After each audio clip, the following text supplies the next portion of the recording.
In the beginning, God gave humanity dominion over creation. Genesis 1:26.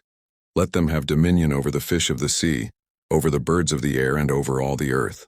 God placed Adam and Eve as his authorized representatives with legitimate spiritual authority as covenant mediators. They walked with God in the garden in perfect relationship, meant to guide all humanity into communion with him.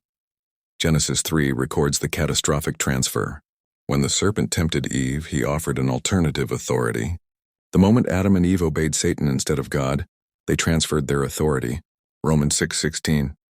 To whom you present yourselves slaves to obey, you are that one slaves. Adam became slave to Satan, and his authority transferred.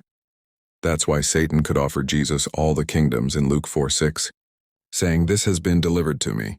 Satan had legitimate authority because Adam delivered it. The world was under Satan's jurisdiction. Every human born after was born into that kingdom, not from genetics but transferred authority. 1 John 5:19. The whole world lies under the sway of the wicked one. Yes, Adam caused the loss of humanity's pathway to God. But God didn't abandon humanity. He immediately began reestablishing righteousness through guardians. Noah was first, a clean slate. After judgment, Noah had the opportunity to start fresh, establish a holy nation. But Noah could only teach relationship with God under the burden of sin. Through Abraham, God established the covenant, a promise that through his seed all nations would be blessed. Abraham was counted righteous by faith. But Abraham could only teach relationship with God under the burden of sin. Through Israel and Moses, God established the law, a complete system for maintaining relationship despite sin. Galatians 3:24 calls it a guardian until Christ came. The law kept knowledge of God alive, preserved the promise. But even the law operated under the burden of sin. It couldn't transfer anyone from Satan's kingdom. Through the prophets, God helped people point to the coming Messiah and correct them when they went wrong. The prophets called people back, kept alive hope of the Redeemer. But prophets labored under the burden of sin.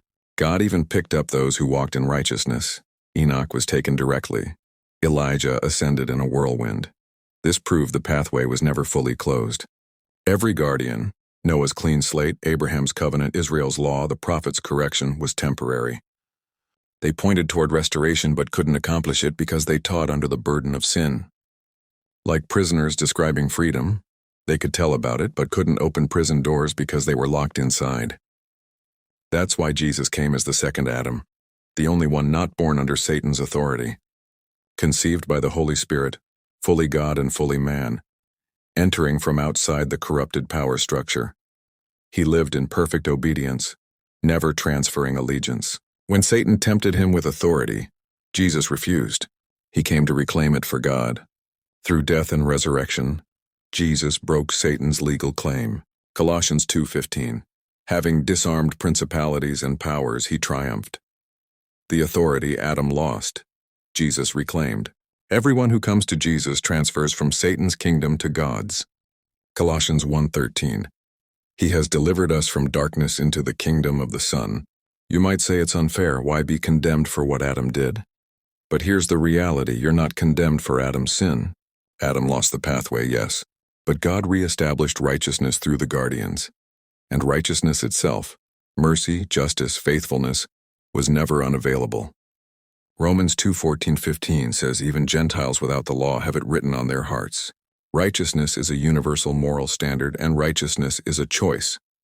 You condemn yourself not because of Adam, but because you refuse to walk in the righteousness that was always available to you. When Adam fell, humanity lost its pathway to God. The guardians reestablished that pathway. Jesus became that path as the second Adam, not teaching under sin's burden, but breaking it entirely, accomplishing restoration, transferring authority from Satan to God, bringing believers from death to life, darkness to light, bondage to freedom.